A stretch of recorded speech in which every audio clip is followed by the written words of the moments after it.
Bueno, bueno, saludo, mi gente. Welcome to another episode of Café con Charlie. I am excited for this episode, particularly joining us today is my co-host, my homie macaroni, Cesar What's going Depena. on, guys? And then our special guest today is my homeboy, Logan Webb. Logan and I have been friends for, what do you say now, Logan, 4 or 5 years at this point? Yeah, I think we met in 2019. So four going on five. Awesome. Yeah, it's been, I mean, not to be corny or anything, but it was pretty like connection at first sight, right? We saw we were both getting after it on the triathlon circuit, and we saw an opportunity for iron to sharpen iron. And despite the fact that we are decades apart in age, we definitely clicked in that way. Today, here's the hope for today, Logan. What we would like to do is just kind of talk through some things about what you're into and how that reflects in life for you. Obviously, we like to cover topics like fitness, mental health, taking care of each other, and investing, entrepreneurship. All those topics are on the board today, and so I just like to get to know you a little bit better and Cesar as well. Just with your amazing input and your experience and try to kind of get us all rocking and rolling together down that path. Does that sound good to you guys? Yep, sounds great. Absolutely. All right. Yeah. Well, salud to you guys. I actually have a protein shake. I didn't get There you go. There you go. All right. Well, let's jump right into this. Let's talk a little bit about Logan. If I may ask you, how old are you, my friend? 24. So I'll be 25 in March next year. Okay. So that would have put us meeting when you were around what, 19, 20? 20. I think 20, maybe 19. I don't know. Okay. That's interesting. Okay. I didn't think about that before. Yeah. I was like, oh yeah, I know it's like 4 years ago, but well, I tell you this all the time. The funniest part about it is you're a day younger. Are you the 29th? Or the 31st? Of March? Yeah, the 31st. Yeah, you're a day younger than my youngest daughter. So just to let you know, right, remember we talked about that. Yeah.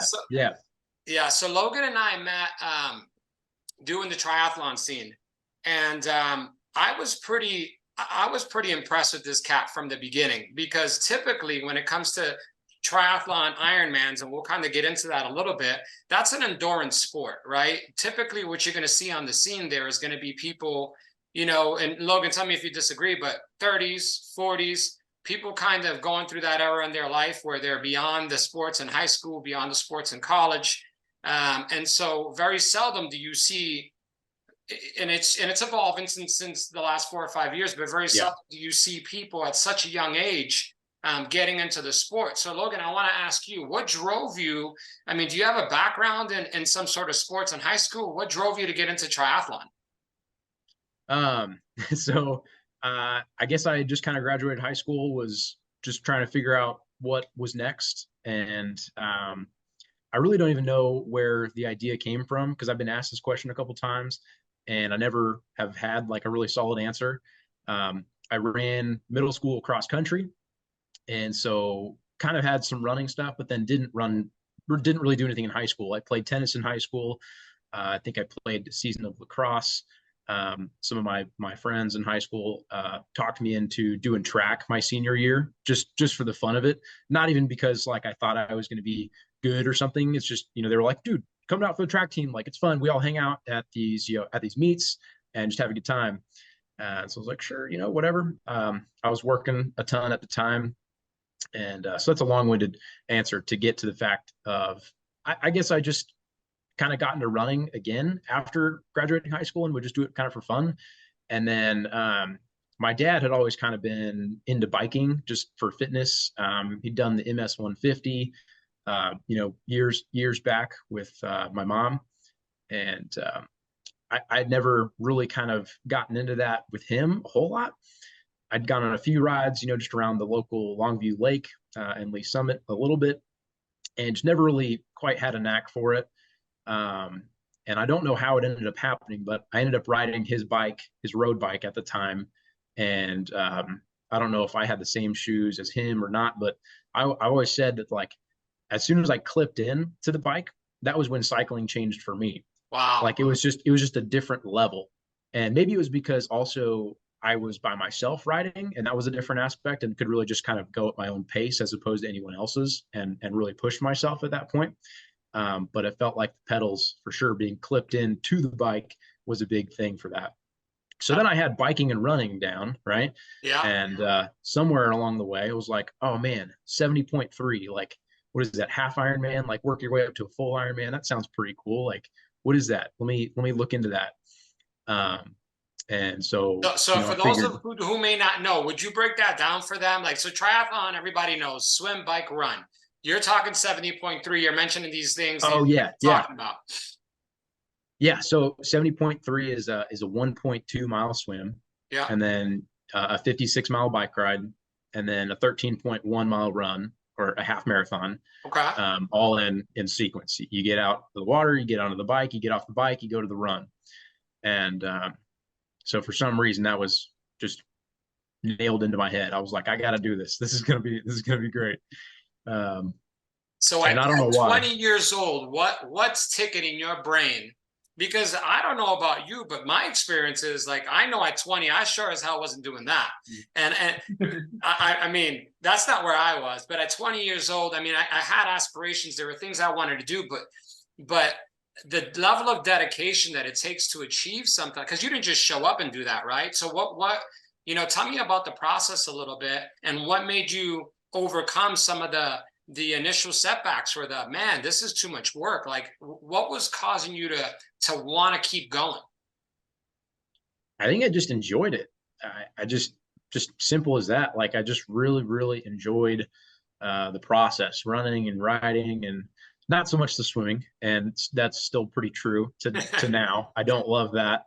I've gone through periods of time where I did love it more, and but yeah, I just enjoyed getting out there. So okay.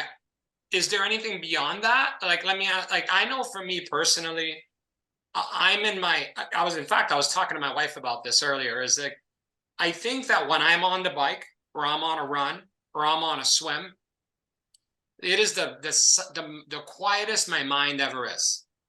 The quietest. Now, I don't know about you guys, but my mind's always going.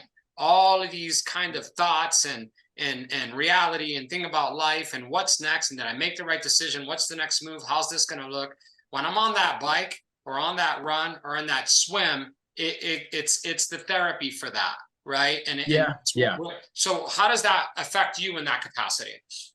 No, I think that's for sure pretty much the same. Like I think that's why I kind of did more running after high school, just kind of as like a therapy almost.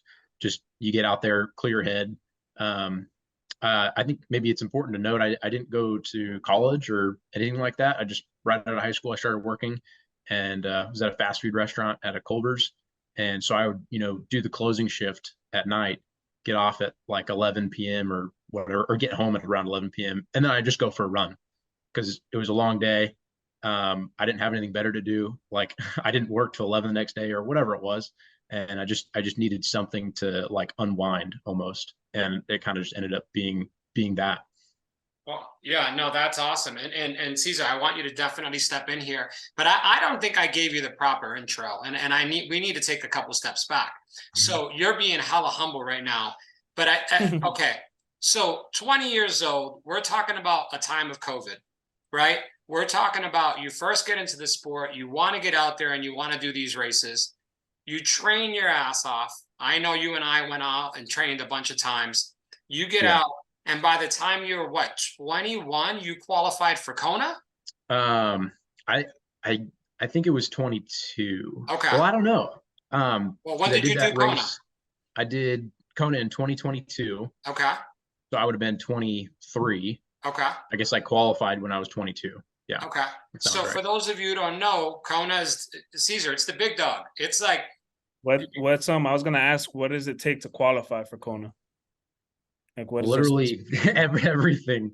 Probably a good solid year or more of like consistent work day in, day out. I think that was like the year and a half prior to qualifying for Kona, Yeah. I was pretty much all in on the sport of triathlon. Not to say that I'm not now, but it's definitely taken a lesser priority in my life. And it shows in the results, in the training, in my fitness and fatigue that I feel day in, day out.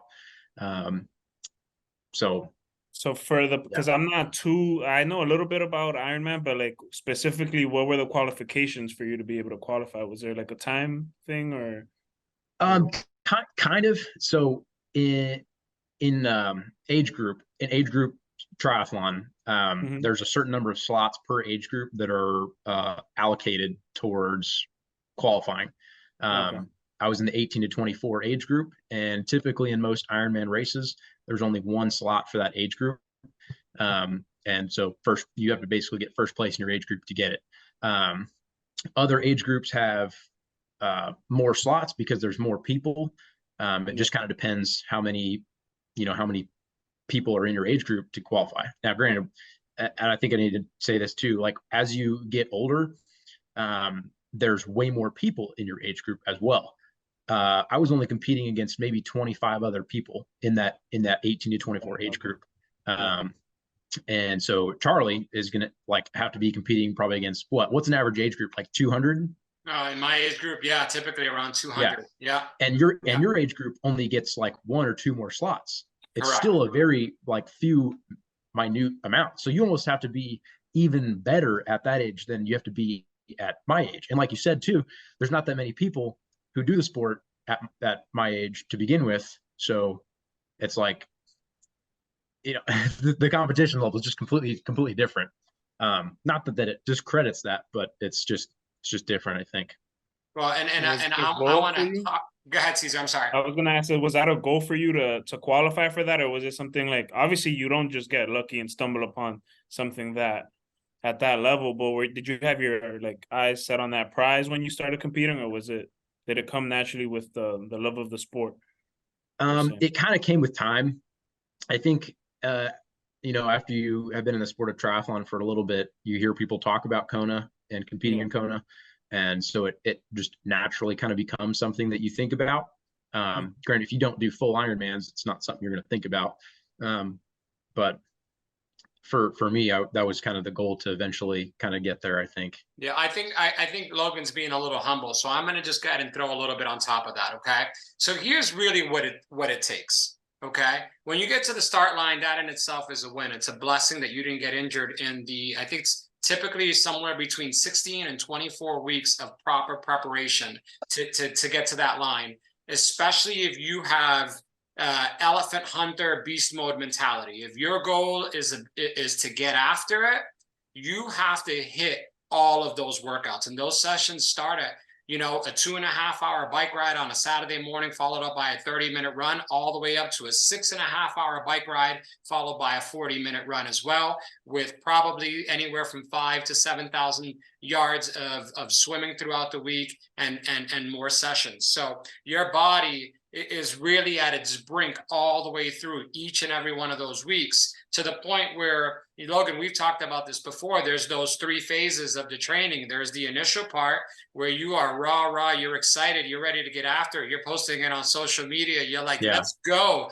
right? And then there's the middle phase where your body is starting to be like, yo, what the hell are you doing to me, right? So then you kind of go into that cycle of like, okay, I'm still going to push through. And then you get to that third phase, and by the way, it just continues to cycle, where you're just like, what the hell am I doing? Like, this is stupid. Like this, I'd rather be out hanging out with my boys, having a glass of wine or going here. So Logan had to, in some way, shape, or form, keep himself structured and disciplined through that process, keeping the prize at the end of it in mind the entire time. And I know this because him and I went on some of those rides together. I would be, look, I know I do it too, but for me, it's like, I'm at a different phase in my life. I was incredibly inspired by this cat at 21, 22 years old, sacrificing what many would consider my young years, right? To see what he was made of, to find out what pull himself inside out, and to be able to hit Kona at such a young age, despite how many people were in that. You still had to complete that race. And what did you do? What did you do your qualifying race in? 10 what? So I was Ironman Arizona, and Yeah. it was 10 hours and 9 minutes. Bro. Wow. I mean, so anyhow, much respect to you on that one. Let me ask you this question. In your process of getting through and getting involved in triathlon, there's some disciplines and some habits that are generated and created when you are doing that training. Which ones of those have surprised you? Maybe you've noticed like, hey, I'm not doing this as much as I should be doing it. Or what kind of benefits have come from that whole experience for you? I guess a simple one, more so maybe, is just getting out. Like I try and just do something every day. Okay. Even if I'm not maybe feeling a bike ride or something, it's some form of workout every day.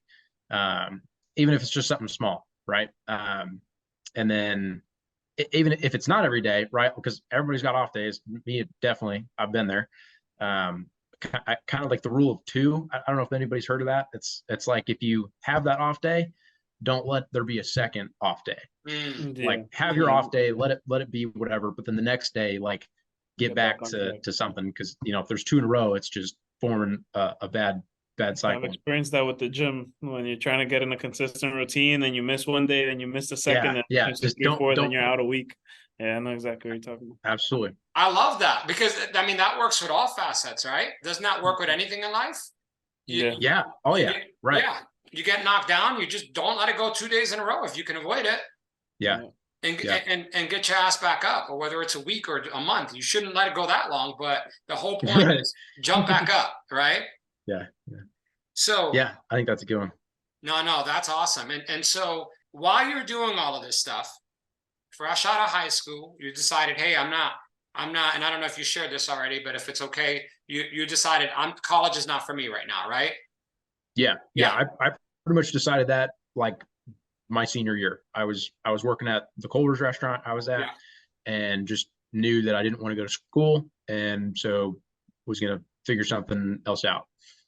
Gotcha. Now, when we first met, you were considering pursuing becoming a professional triathlete. Tell me a little bit about kind of that, how that worked in your brain. What are some of the experiences, some of the things that you did in pursuit of that? And where are you at with that right now from a mental standpoint? I don't know. I just felt like there was just untapped potential. And not just necessarily in the sport of triathlon, just, I guess, in whatever it was I wanted to do. I felt like whatever it was I wanted to do, I could do it really, really well, just like the best that other people do it at.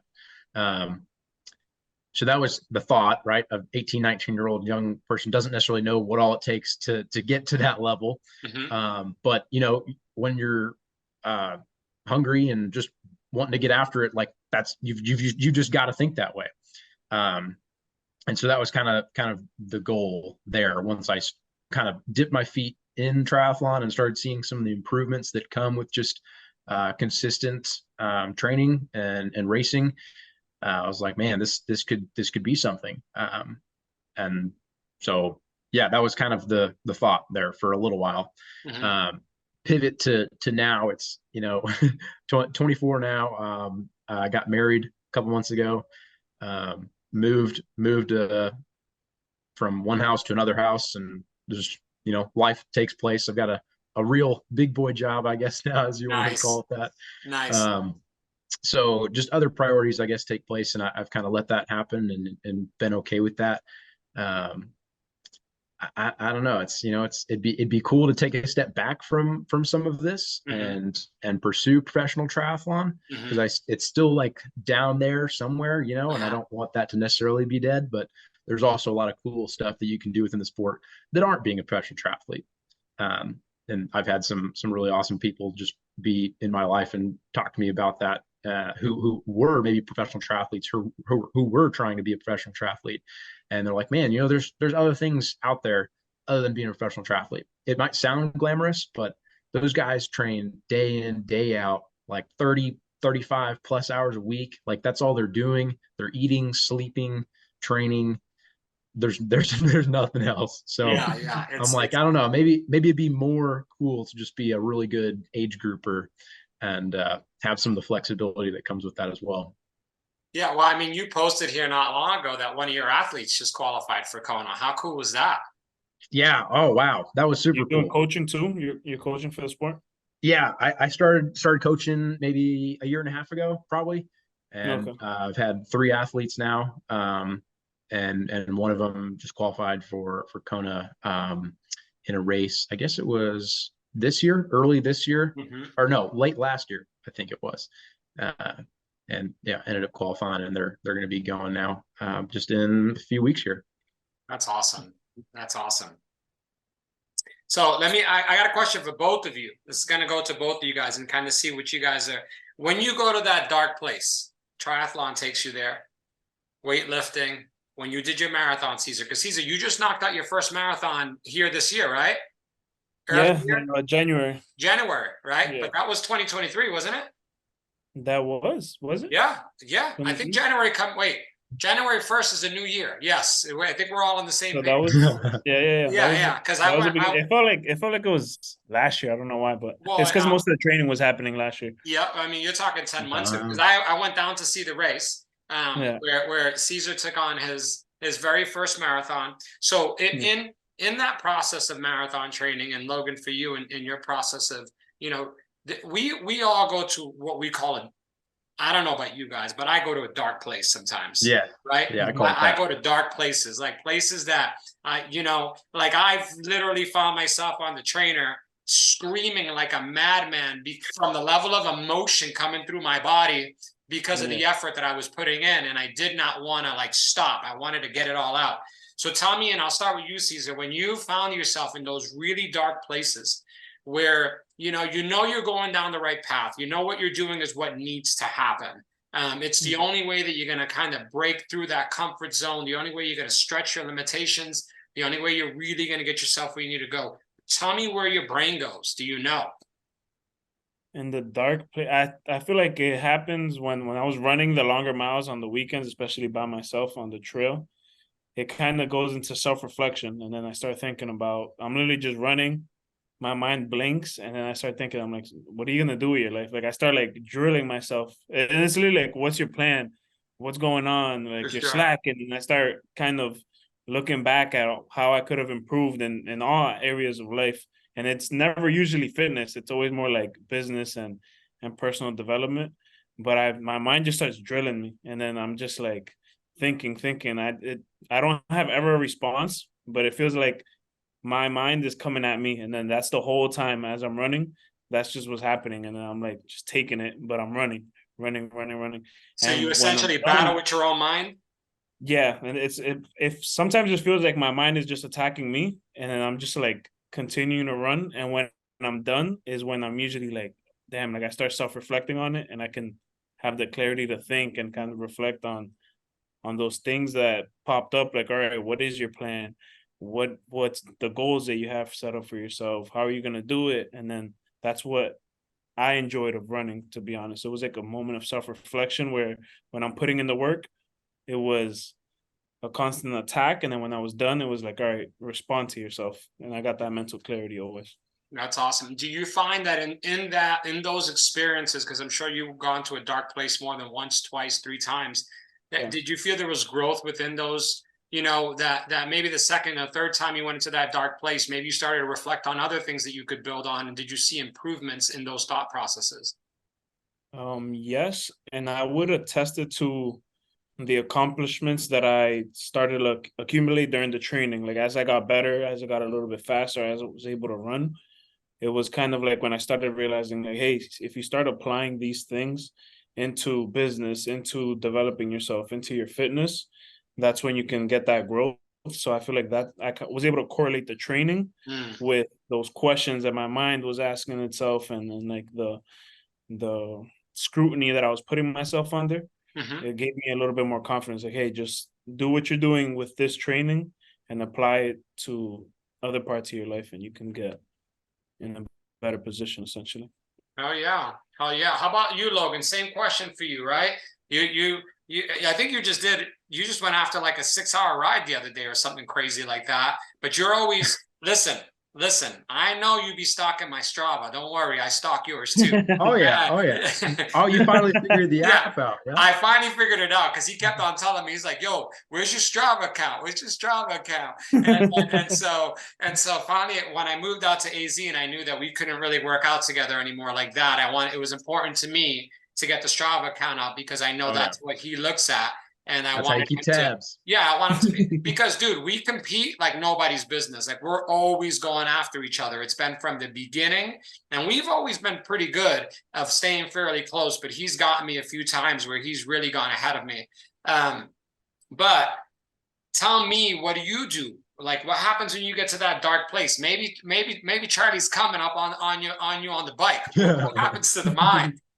Yeah, well, so what Charlie's leaving out there is that he actually did beat me finally in the Kansas City Triathlon. It's a local Olympic distance race. And what did you beat me by? Like 2 minutes? Mm-hmm. I beat him like 2 minutes. I'm going to speak on this a little bit. Logan played me. Logan calls up the race director the day before and sends the race director his times. And he got his booty thrown into the elites. Right? Oh, yeah. So I had started before you. Bro, he started like 5 minutes before me, but he's with the elite group. Now, I'm not going to lie. I don't know if I mentioned this to anybody yet, but I was pretty offended because I saw, not with Logan, but I was offended that they were putting me. I'm like, bro, I got some good times too. And I saw some people up at that line that I'm like, I can compete. So once I hit the water that day, I was coming for him. And anyhow, Logan took off and you know, long story short, your boy caught him. I didn't catch him physically. He was still ahead of me, but my time was faster than his time by a couple of minutes. And I have since given him a rematch until when, Logan? November, Arizona. That'll be the next time we race. Let's go. Yeah. But let's go back to the question. Tell me where you go. Yeah. So dark places. I think mainly I just go there in races. I don't think I'm as hardcore as you in training where I'm on the trainer like screaming during intervals. I haven't gotten that intense, which maybe is a bad thing. I don't know, but I mainly only just go there in races. But the dark places isn't because necessarily like it's so intense. It's just because probably like it just hurts so much. You know, it's probably on the back end of the marathon. In the Ironman where you're just rough, you know. Actually, funny story here. My very first Ironman. So it was supposed to be Ironman Arizona in 2020. That was supposed to be my first ever Ironman. That race got canceled probably a week before, or maybe it was less than a week. It was pretty darn soon. Like people were already there getting ready to race, and Ironman sent out the email saying, "Hey, we're going to scrap it. You know, no race." And so I was pretty gutted given that it was going to be my first, but the Mike Squad team that I was on was like, nah, this isn't happening. Like you can't do that to somebody who's going to just about to race their first, who's just trained for, you know, like you said, 16, 20 plus weeks for this. And so they threw on a little bit of a ragtag Ironman, I guess, if you will. So I ended up driving down to Texas where they're at, and around the College Station campus of Texas A&M, we did the Ironman. They set up a swim course, a bike course, and a run course, and so did all that, and I got to mile 6 of the run and found myself in a porta potty. Not necessarily because I needed to go, just because I wanted to stop running, and that was a seat.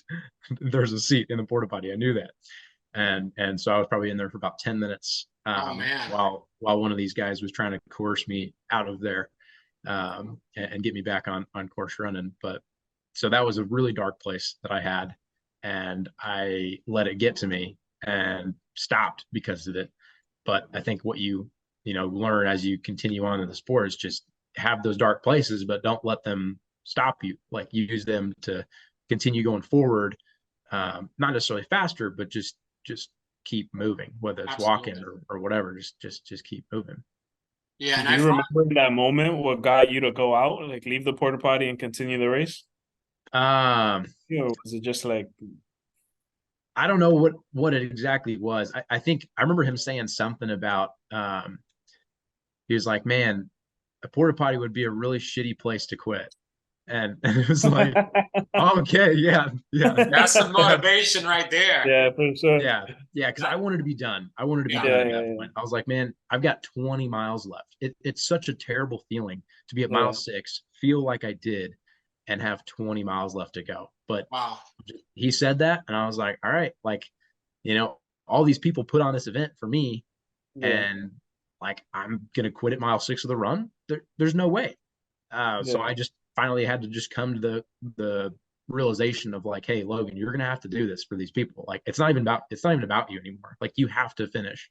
yeah. And so just put it on and clocked Yeah. off some slow miles for the rest 20. I mean, wouldn't you agree though that overcoming is like a habit that we build, right? Like, Yeah, yeah. you know, like you you don't know what it feels and how it impacts you until you leave that porta john and run those last 20 miles. You don't know. There's no way you know. Here's what you do know. You do know that you're going to regret that. And unless That's you are true. capable of continuing to run, you know that regret's going to be there. But Absolutely. when I've had so many moments, and maybe I wasn't Logan in that situation, but I remember my first Ironman. I sat on a big boulder because my right foot locked up, the foot itself locked up to the point where I believe there's no way I can possibly continue this race. I can't. My wife had been sherpering all day, sherpering me, and she's been supporting me all day. I had friends and family that were there to visit and watching the race. I had trained up for a year. And I literally shed some tears because I thought, bro, I'm going to let all these people down. It reminded me of like all of my shortcomings from my youth. It reminded me all the things. And I said, see, you're not good enough.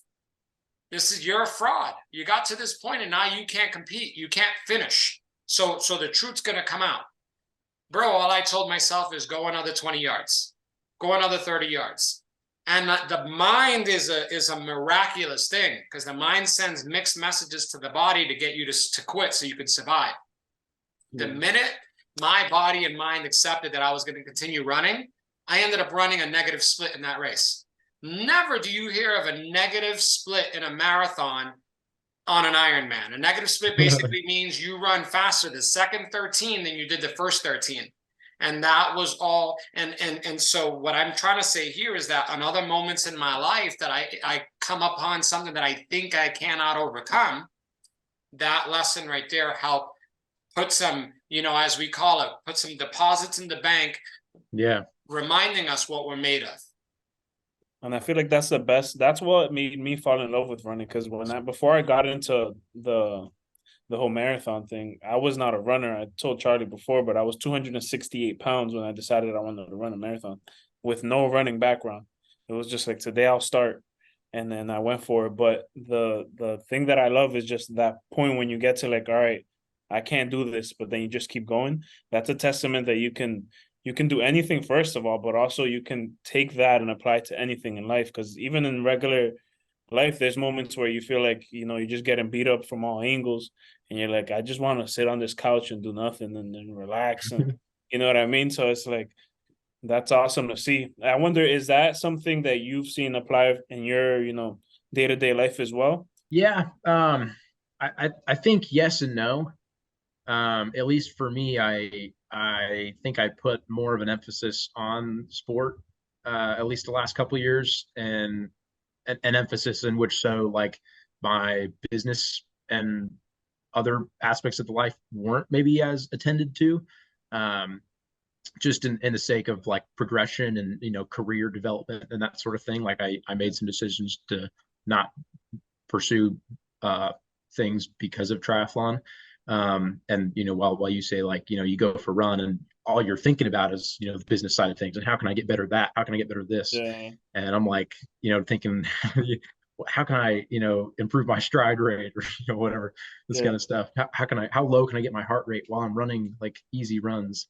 And so yeah, I guess I've not necessarily had that same experience. Yeah, I think, and then we've talked about this. I think for me,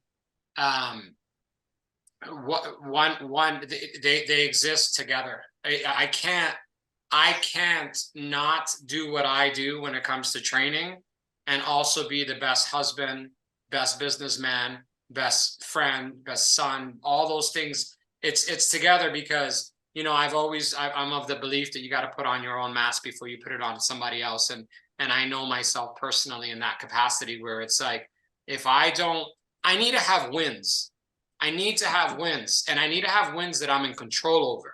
I need to have wins that I make the decision to win because I constantly need that confidence that I got that done today. And that helps me kind of, you know, lift my shoulders up and walk straight and say, okay, I'm going to go take on another battle, which is life, which is day to day. I know that I got my run done. I know I got my swim done. I know I got this. And triathlon affords that for me. I don't know if that's helping to answer that question, but in that sense, that's where I need it. And it really does, especially with the business that I'm in real estate, where you have to constantly hustle and grind and nothing is guaranteed. You have to be willing to go fight for yours. I think it kind of it relates really well for me personally. So yeah, for sure. That's a great answer. That was well said. I just I feel like when you cool do, we got like the perspective of both, where for me it was like the sports and running was all for personal development, and then you were thinking about becoming better in sport, and then Charlie's like the hybrid of where he's thinking business, but he's also thinking how can I get better. So we got like all different, you know, spectrums of the right? Well, and I'll take it a step further for you guys. And again, I know, and I always mention this from generational standpoints, we're years apart. But I remember I tell you, I observe for patterns, I watch things. Logan, can you agree with this? That when you go to a lot of these Ironman races, what are you typically seeing when it comes to the people at these races? You at least for me, I'm seeing type A. I'm seeing lawyers, doctors, business owners, people that aspiring to set major goals. The energy is just a different level.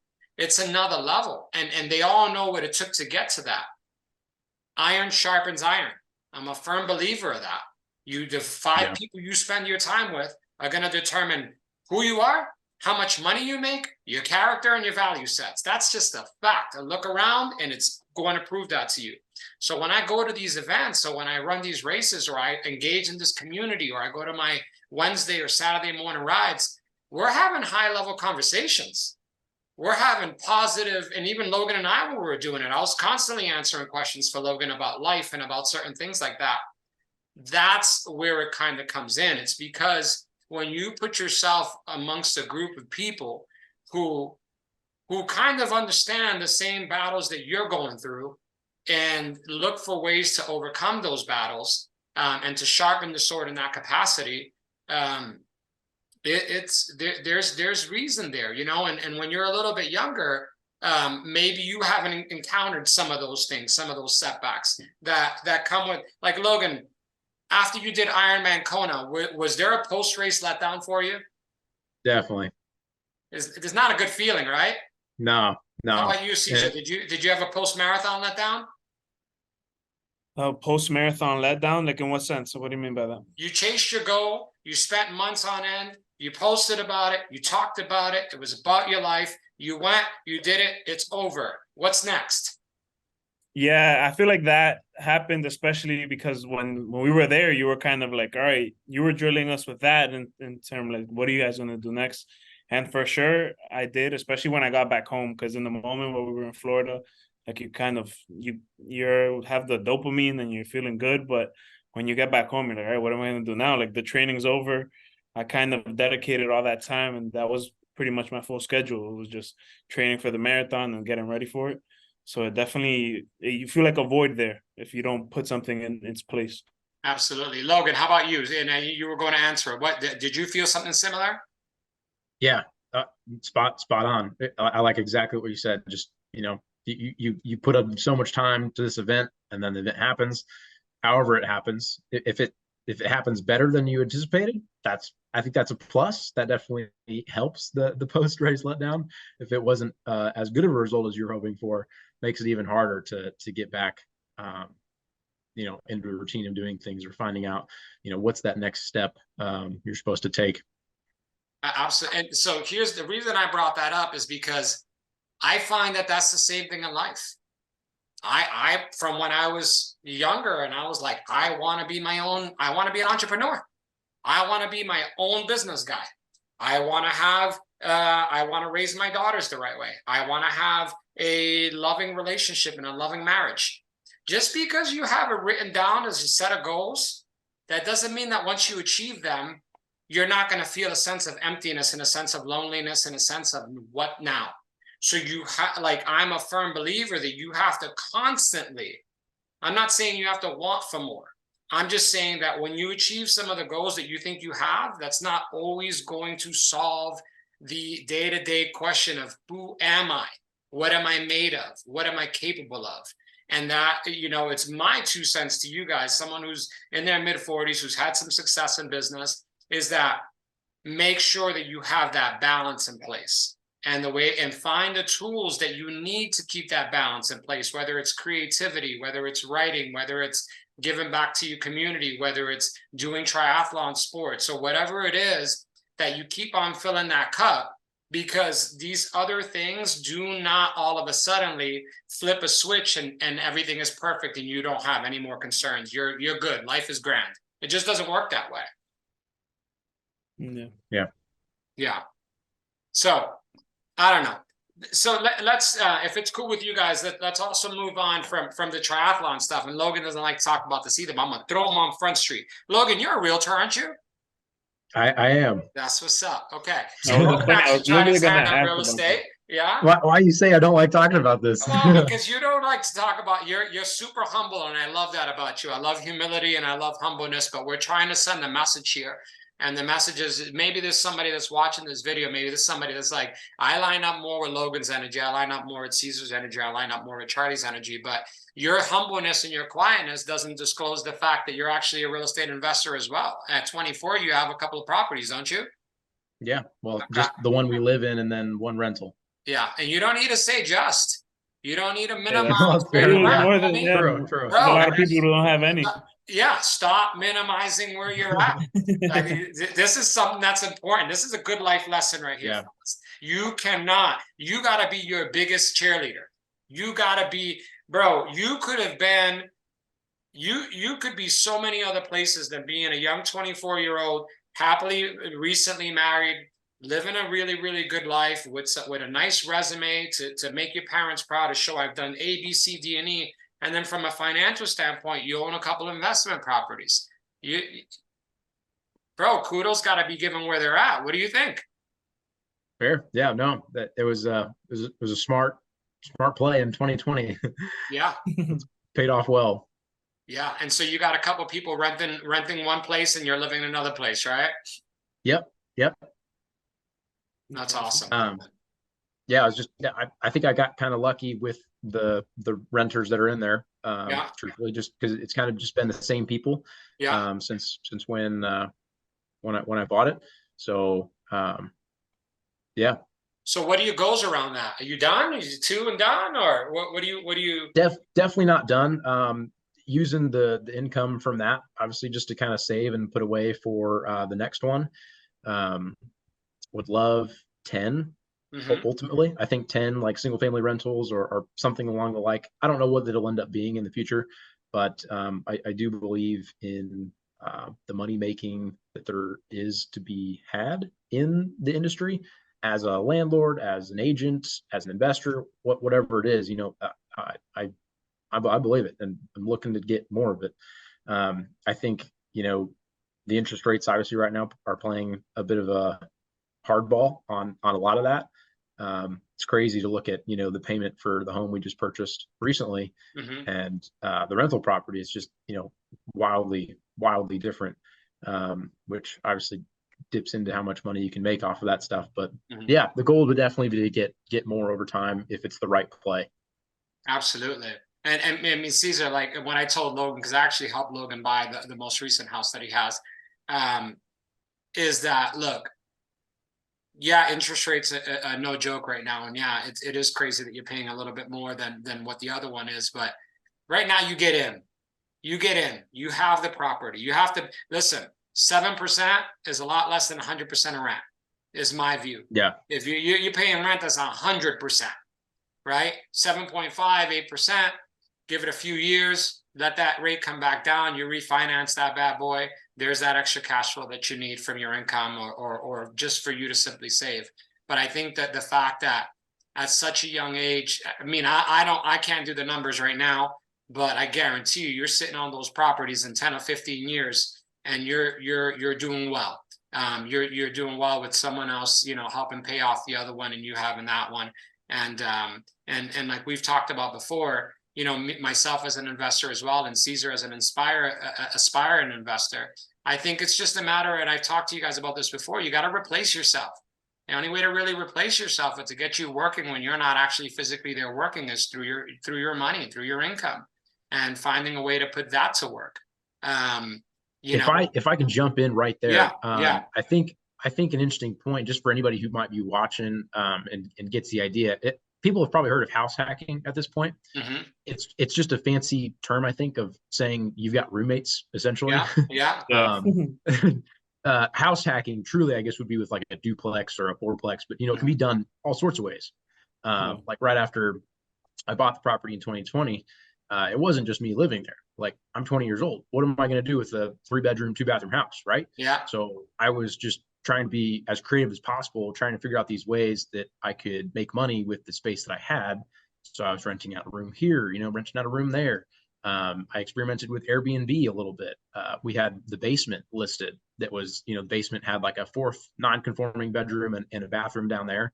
And so we had that listed for like, $30 a night just for anybody in the area wanted it. I think it was like the cheapest Airbnb in the area. Yeah. Or like, we're okay with that. Now we're good. So that was kind of fun to just play around with that and kind of get a bit of a taste of what it took to run a small little Airbnb business. And yeah, so get creative. So, I mean, I think ultimately, and this is something that, I don't know if Cesar can relate to this, and this is something that inspires me about the way that you do things, Logan, and something that I've kind of taken. And dude, we can all learn from each other, but I've been out with Logan a few times where, we're either going and we go do some long rides and we bump into a bunch of people or whatever. This dude, he don't care. He's like, show me your Instagram handle right here. Where is it? Where's your Strava account? I'm going to call you. I'm going to yo. So I love that about him. Like, I love that. Like, he's just like, he don't care. He's like, I'm going to try new things. I'm going to do something. Whereas for me, and I think a lot of the people in my community, when we were coming up, pride is, when you have very little or nothing, pride is really all you have left. Well, unfortunately, when it comes to this kind of stuff, when it comes to leveling up, entrepreneurship, you got to set that ego and pride aside, and you got to adapt. You got to adapt the model that failure is moving forward and that it's okay. And the faster that you fail and the sooner you fail, the closer you're going to get those answers to do the thing better the next time. I mean, do you agree with that testament, Logan? Absolutely. Yeah. And I think you don't always know, I guess, when you fail, maybe. It doesn't always necessarily seem like a failure, but then you look back on it and you still like learn from that. That doesn't maybe make a whole lot of sense, but yeah. No, it makes sense. It makes sense. You fail a little bit, but you look back and then you reflect on it, on the experience. It's not always a catastrophic failure. I'm curious on your first year of real estate. How was that? Like getting into the business, because I'm actually interested in getting into that myself. But so just kind of your experience, how'd the first year go versus how are you doing now? Well, I guess I probably didn't do that great as opposed to some other people. I think it really is truly what you make of it.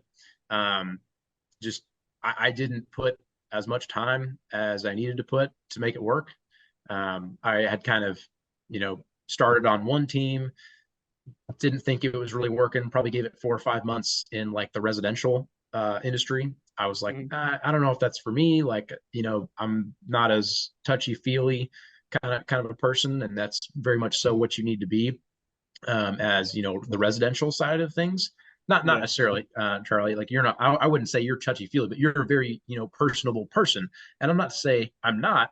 I'm not as empathetic, I think. And so if somebody doesn't like a home that you're showing them, um, it's like, well, I don't know. I'm looking at it from like a numbers standpoint. I'm like, this is a great deal. Like, I don't care what it looks like or whether you don't like it.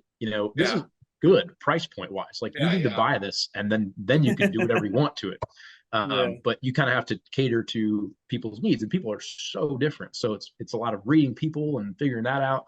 I did do one residential deal. I did help some people move from like Utah to Kansas City. So I think that I was actually in my favor. Like I was, doing FaceTime tours with them, which was great, because I kind of had, some pause in some of that, and could kind of really lead the tour, as opposed to if you're face to face, it's, they can kind of go wherever they want once they're inside the house. So yeah. After about 5 months of that, I was like, maybe I'm more suited on the investment side. I have an investment property. I can teach people like the power of wealth building, and kind of educate them as new investors. But there's a lot of new investors out there who want to invest that don't have money to invest. And so then you're just kind of like teaching these people, and investment real estate people that they don't have their license, that are investors, that are just wanting agents to like send them properties. They're sharks, man. Like they've got the money, and they want to know this and this and that about the property, and they want to know it now, and they want to know what a lot of people are out of state investors. That's kind of what I was learned on the other team that I was on, and they're just a whole different bunch, and that's kind of that. So anyway, what are you doing now? Are you in the investment side, or are you like doing? Well, so I've got my license in referral status right now, actually. So I'm not doing much of anything. I went backwards a little bit, and not necessarily backwards, just pivoted really. So I've got a full-time job currently, and not really trying to do real estate on the side or anything like that. Just saving some money and waiting for the next thing, I guess, whether it's an investment property, or if it's using that money I've saved to then go on to some sort of business venture and use that as savings to fulfill the business venture, whatever it is. I don't know. And Logan, that's the beauty of being 24, homie. Yeah, right. Like, and I told you this, I didn't have my first investment property till I was 39. Like, I didn't even think real estate till I was 39, 40 years old. I got my license, I think at 38, got my first property at 39. Bro, you're so far ahead of the game. Cesar, you too. You're thinking this already. You're manifesting it in your mind. So working a full-time gig right now, doing what you got to do right now to handle your business, your family, taking care of the stuff. That knowledge that you have up there from purchasing those properties, from being a real estate agent for a little bit, from working with those investors, that don't go away. That's going to help you to make all the future decisions you've got coming up. And when those opportunities present themselves, you're going to more readily see it, because you've already gone this far down that path. So I think everything that we do in this life, whether we choose to pivot, we pull back a little bit, whatever the case is, we don't. What's the old adage? There's no losing, there's learning. And you're going to learn so much from what you're doing right now. You have no idea when that's going to line up with all the other experiences that you already have, and all the other tools that you've built up to give you that next opportunity and where you're heading. So I say it's nothing to not be excited about. You should still be super excited about the opportunities that are going to come your way, because of how far you already are at this point in your life. I mean, Logan, question for you. I was talking to Charlie yesterday, and he was telling me that he's never really seen you do any like watching the motivational videos, or like going into that whole personal development kind of side too much.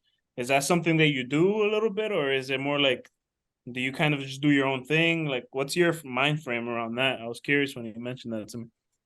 As far as like watching videos or Like, yeah, like, motivational videos. yeah, like, do you like watch podcasts on like, Okay. Yeah. Yeah. personal development, mindset, sales, and stuff like that? Or you read Yeah. self-help books, you know? So I used to be all over that stuff. Yeah. Probably like when I was getting into triathlon and really getting into that, I was all over that. I think Yeah. I read or I listened to David Goggins' Can't Hurt Me. Yeah. And Yeah. I think that's, a lot of people's first like motivational book. Mm-hmm. Yeah. Or at least the one that's most talked about anyway, because it's so raw and Mm-hmm. it Yeah, really for sure. does just like hit you. But yeah, so that was a big one for me. I've kind of not done much of that the last year or so. I think a lot of like my motivation now is like watching triathlon YouTube videos of some of the pros. Like they kind of just um, track their journey and share their journey through YouTube, and Yeah. that's pretty cool to see. But that's not always like motivational or self help. It's just entertainment, really. Yeah. Yeah. So I should get back to some of that. I just haven't. But one of the It's things cool I though to see. remember most vividly about the Can't Hurt Me book is, he talks about the like some sort of sticky note mirror. Do you guys remember what that was called? Have you guys read the book? I've read is it like when he puts all the notes on the mirror, like the Yeah, goals and stuff like that? Yeah. yeah. So I did that, and I Mm-hmm. just remember that being so empowering, really. Mm. And it was very simple things that I wrote. Like I had like a nighttime routine and a morning routine that I put on sticky notes because first thing you do when you wake up, just go to the restroom or whatever, Yeah. and you look at the mirror and you've got your morning routine right there, like Mm. brush teeth, floss, this, that, like Mhm. whatever it is. Mhm. And same with the nighttime, and just I don't know, for some reason just doing that and having that routine, like it's just, again, like Charlie mentioned earlier, it's like little wins at the start of your day, at the end of your day, setting that up for success, and it just feels good, so you can get going to that next thing, build momentum. Mhm. So yeah. Yeah. I mean, it's that old adage, right? Every single decision you have to make every single day is only taken away from the tank. So remove the decisions that have to be done, the clothes that need to be set out. Try to old Steve Jobs things, wore black shirt and jeans, so that he wouldn't have to make those decisions all the time.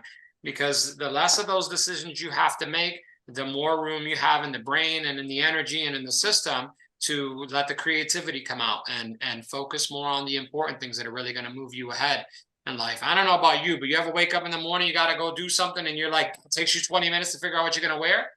Bro, that's a waste of energy, man. That's a waste of energy and time, but I still do it. I know. I was just gonna say, Charlie, I think that's just you with your style. All right, fair enough. I told my wife to let me just buy a bunch of t-shirts, but she's like, Yeah, all right, go you're for it. wasting precious energy, man. Yeah, exactly. All right, so we'll get. I do have a couple questions, and then we can start to wrap this up. So the first thing is let's get a little bit of a commitment out of everybody here, right? And what you want to see kind of on the next step, or at least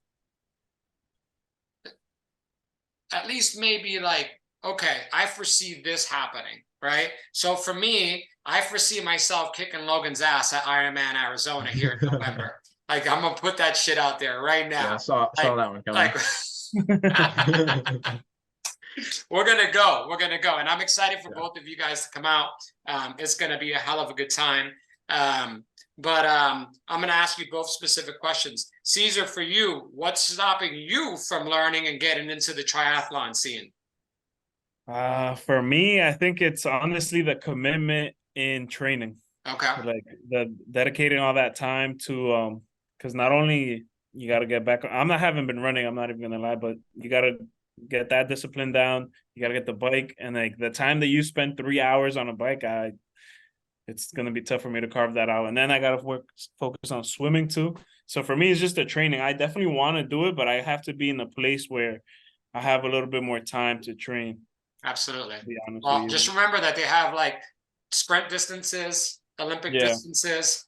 No, Half I would definitely have to start from the lower end side. No matter where you start, right? It's just you get after and do it. Logan, for you, my friend, what do you got on? What do you have on? What's your next thing? What's your next thing? Like, what are you looking forward to in life? What's your next big thing, goal, whatever it is? Are you about that? Do you set goals like that? I mean, I have my goals. They're right there. I live with them every day.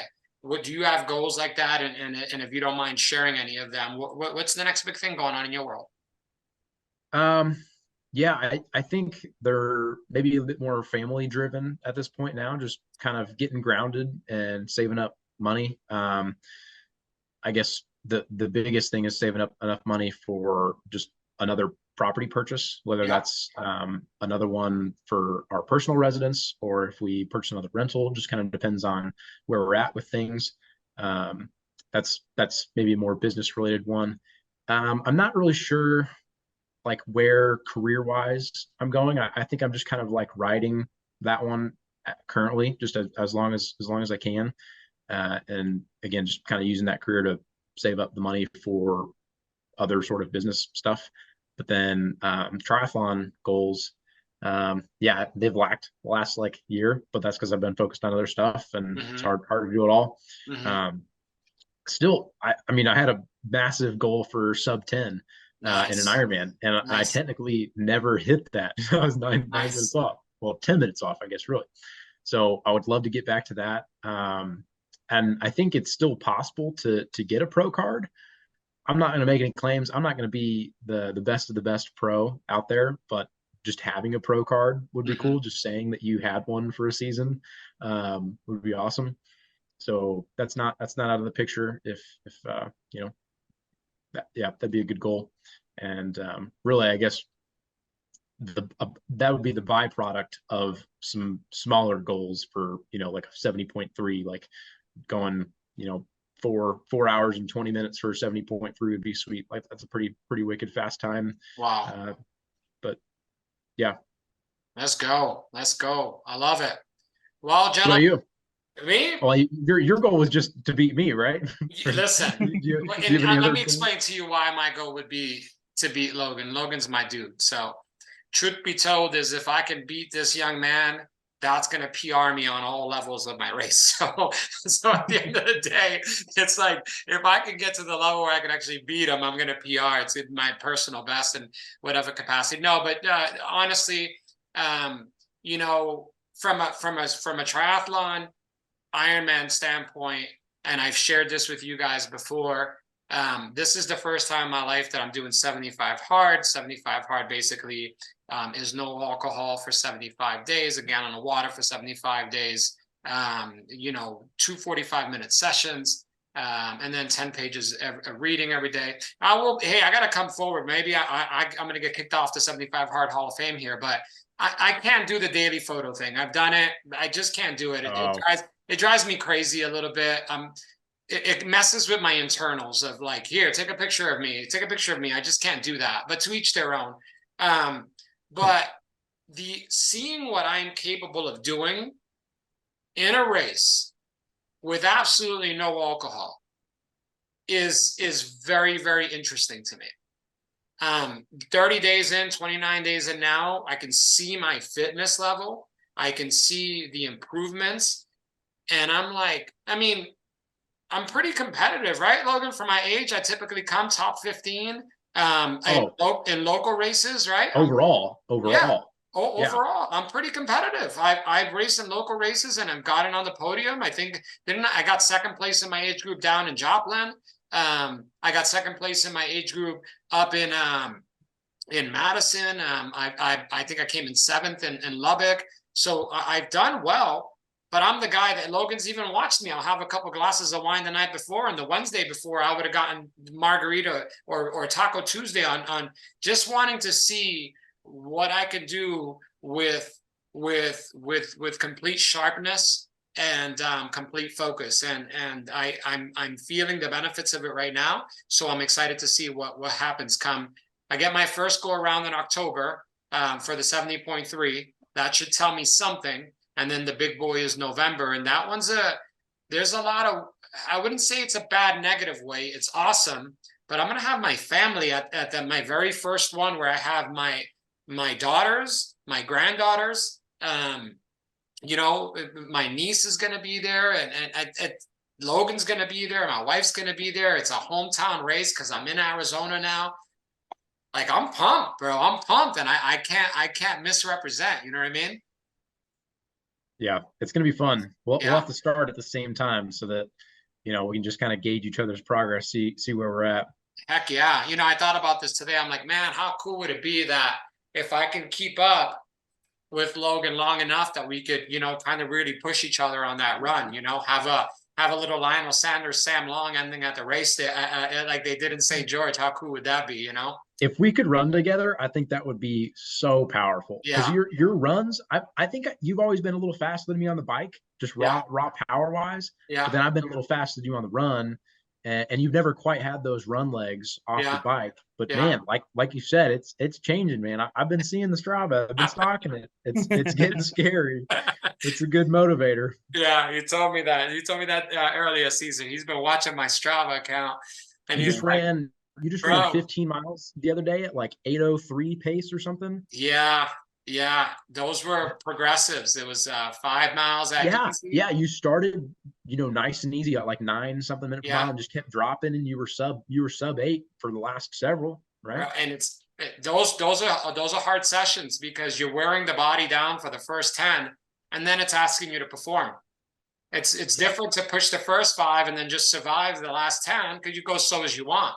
But to run on tired legs like that after a 3.5, no, actually, 4 hour, 15-minute bike ride on Friday, that it took me out. That run definitely was tough.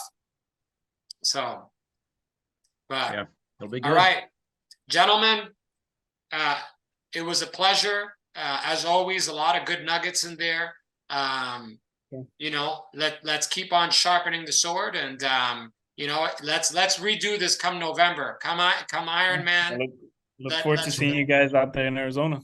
Heck yeah, we're gonna get it done. Awesome. Logan, you're the man. I appreciate you jumping on this call, man. I think you gave some really good nuggets. And on to the next one. Much love. So. Café con Charlie. Be on the lookout for the next episode. Another one in the books. Thanks for having me. Peace.